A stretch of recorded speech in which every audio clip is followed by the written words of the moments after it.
The red pill is a matrix reference, a metaphor for seeing the truth of how gender dynamics really work. MGTOW is the lifestyle and state of mind that occurs after you've taken the red pill. Steve, a mild-mannered gentleman from Wisconsin, has gotten a date with a fabulous woman named Christy. He was enjoying his date, and really thought well of Christy. She might even be the one.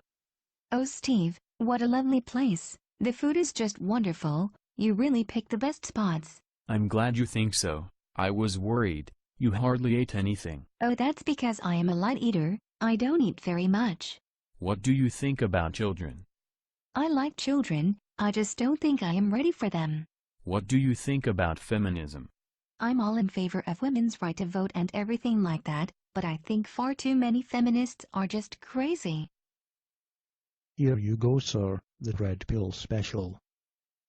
Steve then ate his dinner, and took the red pill special. Just moments after taking the red pill, everything changed. He began to read more into what his date was actually saying. The truth of what this date was, and what she really meant with her words, became clear, and it went as such.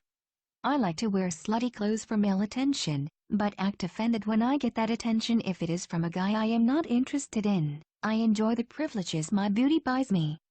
Men take me out to dinner, fight over me, give me a place to stay, and buy me drinks. I like knowing that if I start making YouTube videos my beauty will earn me 100 times the subscribers as a man would have doing what I do. If I live cast, or stream video games, pathetic men will donate thousands of dollars to me. I can earn more money playing video games on Twitch and doing my makeup on camera on YouTube than your average man will make until the age of 35. But rather than acknowledging this privilege, I'd rather bitch about it and claim men are objectifying me. Being born female gives me the power of beauty, and that power buys me everything. It's like being born a millionaire. It will buy clothes for me, jewelry, dinners, movie and theater tickets, and as I get older it will buy me a roof over my head. But rather than acknowledging the fact I was born privileged, I will call myself and my fellow sisters marginalized. I think we should ban guns because guns kill people.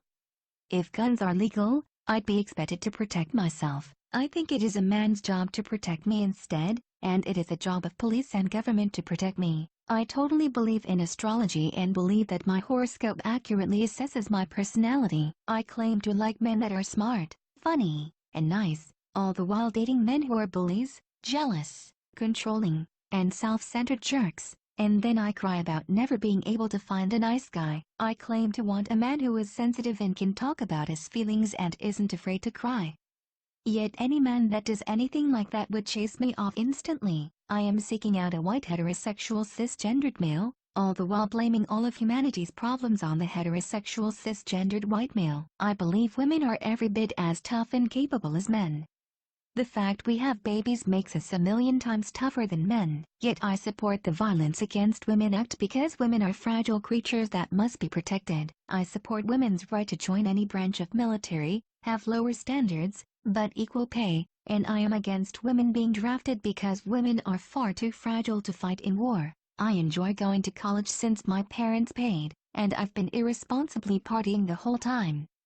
They didn't pay for me to go to college to be a strong independent woman. They paid for me to go to college to find a wealthy successful man to marry me and give them grandkids. Of course in this day and age no man is stupid enough to propose marriage fresh out of college, so I will have to poke holes in his condoms, lie about being on the pill, or just get him really drunk.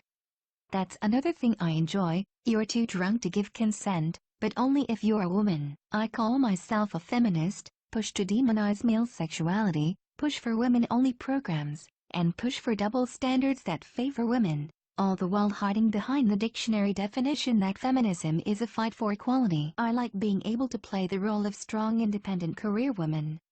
I don't need no man, and yet if my career fails, I like knowing I can find a good old-fashioned traditionalist man, and will happily renounce my title of feminist. I enjoy stupid booty-shaking club music and reality TV and drama shows, talking on the phone, texting on the phone, and buying lots of clothes, and lots of makeup.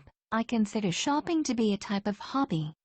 Sure, having those interests and hobbies would make anyone boring, but I have big breasts, so men will still want me, and pretend to care about every boring thing I say. I am overly emotional and unstable. I am a major crybaby. all of which makes me a drama-filled wreck of a human being who you can never count on, but that just makes me like a daughter, and it's your job to take care of me like a father, and that helps you to feel manly, so I know you won't object or aim higher. I'm a vegetarian. I think animals are people, except for men, they're just animals. Except for the brown ones who are marginalized. Yeah, I'm also full of white guilt. Even though I refuse to recognize my own white privilege, and will never hold my head in shame, because my vagina trumps all that shit and makes me an eternal victim. So other white people should feel guilt and check their privilege, but I won't. I am taking liberal arts, because I'm a social justice warrior. Though I want to be a psychologist because psychology is about talking about feelings, and I really enjoy feelings and talking, and the best thing to talk about is feelings. However, I'm sure to settle for a lame-ass degree in women's studies, and then bitch about there being very few female engineers. Sure, I could actually get a career in engineering, but that shit's tough. There's math and logic. I'd much rather go for a soft science about feelings and communication and communicating feelings. I'll just continue to blame lack of female engineers on patriarchy, and anyone that disagrees is a misogynist, and I don't let misogynists fuck me, so men will be sure to bob their head up and down, and agree that it's patriarchy. I support socialism because as a woman, I will probably be on welfare, and never defend myself, so I want a government that takes money from working people, like men for example, and gives to non-working people, women for example.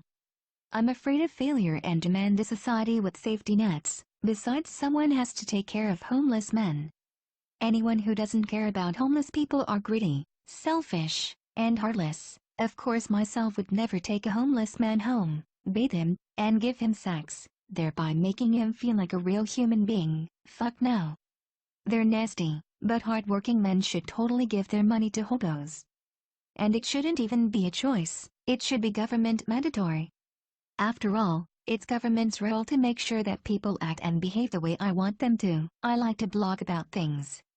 For example, I blog about how in every facet of life, there should be a women's only space, but women should be allowed to enter into male spaces, and there should be no men only space because like every space is a men's space. Except that contradicts the first half of my statement, but I totally won't sleep with a guy who calls me out on my hypocrisy. I love how I can state my absurd, sexist offensive opinions in public, and girls agree with me, because we're girls, and we all think alike, in spite of the fact we claim all women are different, and men will never call us out on our bullshit, because they want to get laid, and even though none of them are getting lucky with me, they think they have a shot if they just agree with me enough. I support feminism because women are underprivileged. And you know, if you disagree with me, you won't get laid. So just continue sitting there nodding your head in agreement. I think if a woman sleeps with a guy and he doesn't call her the next day, she has been used for sex. But if a guy spends all of his money taking a woman out on a fancy date and she doesn't put out, in no way has the man been used. I have trust issues. If you don't know what that means, it means I am going to act like a spoiled brat, treat you like shit. I'm going to be jealous and controlling, and you probably won't get laid. But nonetheless you will jump through every hoop, put up with my shit, and do whatever I tell you, in an effort to gain my trust, which is really just an effort to get down my pants. You're using me for sex and I'm using you for everything but sex. The difference here is, I'll get everything I use you for, you'll never get laid, and you'll still end up looking like the bad guy because all you were thinking about was sex, you pig.